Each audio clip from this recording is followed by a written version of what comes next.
آج کی ویڈیو میں ہم بتائیں گے ایک ایسا سوال جو اکثر غیر مسلموں کی جانب سے ہی نہیں پوچھا جاتا، بلکہ مسلمانوں کی اکثریت بھی اسے جاننے کے تجسس اور وسوسوں میں مبتلا رہتی ہے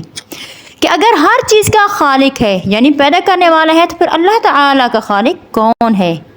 یعنی وہ ہستی جس نے دنیا و کائنات کی ہر چیز کو تخلیق کیا، اسے کس نے پیدا کیا؟ یہ ایک ایسا ٹرکی سوال ہے جو انسان کو شیطان کی طرف سے گمراہ کر کے لا دین بنا سکتا ہے۔ اس لیے سوال زیادہ تر ایتھیسٹ یعنی کہ وہ لوگ پوچھا کرتے ہیں جو کسی خدا یا مذہب پر یقین نہیں رکھتے اور اس تمام دنیا اور کائنات کو محض ایک اتفاق قرار دیتے ہیں۔ پہلی بار سننے پر یہ سوال ایک عام انسان کو پریشان کر سکتا ہے جسے اس کے بارے میں کوئی علم نہ ہو، اس لیے وہ خود ساختہ تصورات میں جا کر گمراہ ہو سکتا ہے،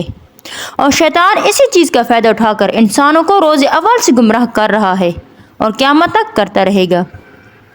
کیونکہ یہ سوال نبی کریم صلی اللہ علیہ وسلم کے دور میں بھی صحابہ کرام کے ذہن میں وسوسوں کی صورت میں آیا کرتا تھا۔ اس لیے حضرت ابو ہریرہ رضی اللہ تعالیٰ عنہ سے روایت ہے کہ نبی کریم صلی اللہ علیہ وسلم نے ارشاد فرمایا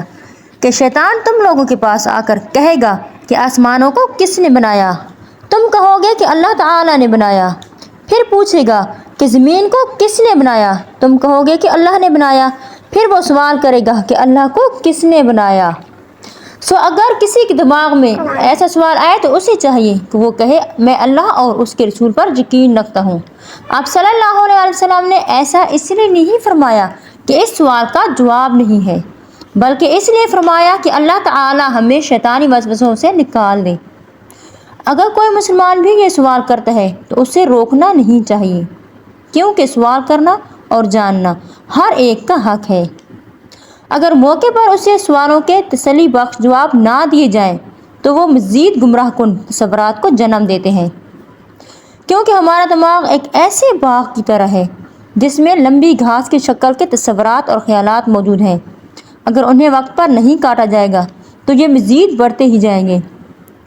اسی طرح اگر الجھے ہوئے تصورات اور خیالات کو وقت پر نہ روکا جائے تو یہ پھیل کر انسان کو مزید پریشان اور گمراہ کر سکتے ہیں، کیونکہ ہم اگر کسی سوال کا جواب نہیں ڈھونڈ پاتے تو یہ انسانی فطرت ہے کہ وہ خود سے اس چیز کی حقیقت جاننے کے لیے تصورات فرض کرنے لگتا ہے۔ اللہ تعالیٰ کی ذات خالق ہے یعنی پیدا کرنے والا، نہ کہ مخلوق یعنی مخلوق پیدا ہوتی ہے۔ اگر ہمارے سوال کے مطابق خالق بھی پیدا ہو تو وہ خالق کیسے ہوا؟ یعنی ہر چیز کے پیدا کرنے والے کو بھلا کون پیدا کر سکتا ہے؟ اگر ہم یہ مان کر چلیں کہ ہر چیز کو پیدا کرنے والا کوئی نہ کوئی ضرور موجود ہے اور اللہ تعالیٰ کی ذات کو بھی کسی نے پیدا کیا، تو اس کا مطلب ہے کہ اللہ تعالیٰ کو پیدا کرنے والے کو بھی کسی نے پیدا کیا ہوگا۔ اللہ تعالیٰ کے پیدا کرنے والے اور اس طرح ان کو پیدا کرنے والے کو بھی کسی نے پیدا کیا ہوگا۔ اس طرح یہ سلسلہ لامتناہی ہو جائے گا جب تک ہم یہ مان کر نہ لیں کہ اس کا اختتام یہ ہے کہ ایک ایسی طاقتور کائنات میں ہستی موجود ہے جسے کسی نے پیدا نہیں کیا، جو پیدا ہونے سے پاک ہے اور اس کا کوئی شریک نہیں، نہ اس کا کوئی ماں باپ ہے اور نہ ہی کوئی اولاد ہے، اور وہی تو ہے اللہ تعالیٰ کی ذات، جس نے اپنی ذات سے متعلق سورہ اخلاص میں فرمایا کہ کہہ دو کہ اللہ ایک ہے، اس کا کوئی شریک نہیں،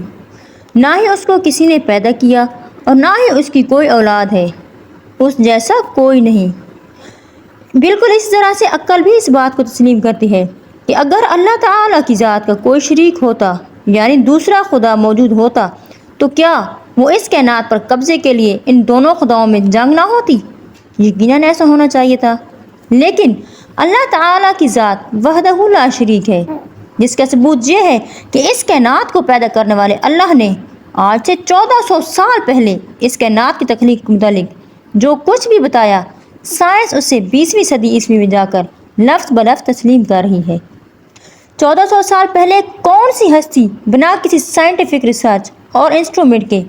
یہ حقیقت بیان کر سکتی ہے؟ یقیناً وہی ذات ہے جس نے خود اسے پیدا کیا۔ سورہ انبیاء میں اللہ تعالیٰ ارشاد فرماتا ہے، کیا تم نہیں دیکھتے کہ زمین اور آسمان آپس میں ملے ہوئے تھے اور ہم نے انہیں پھاڑ کر الگ کر لیا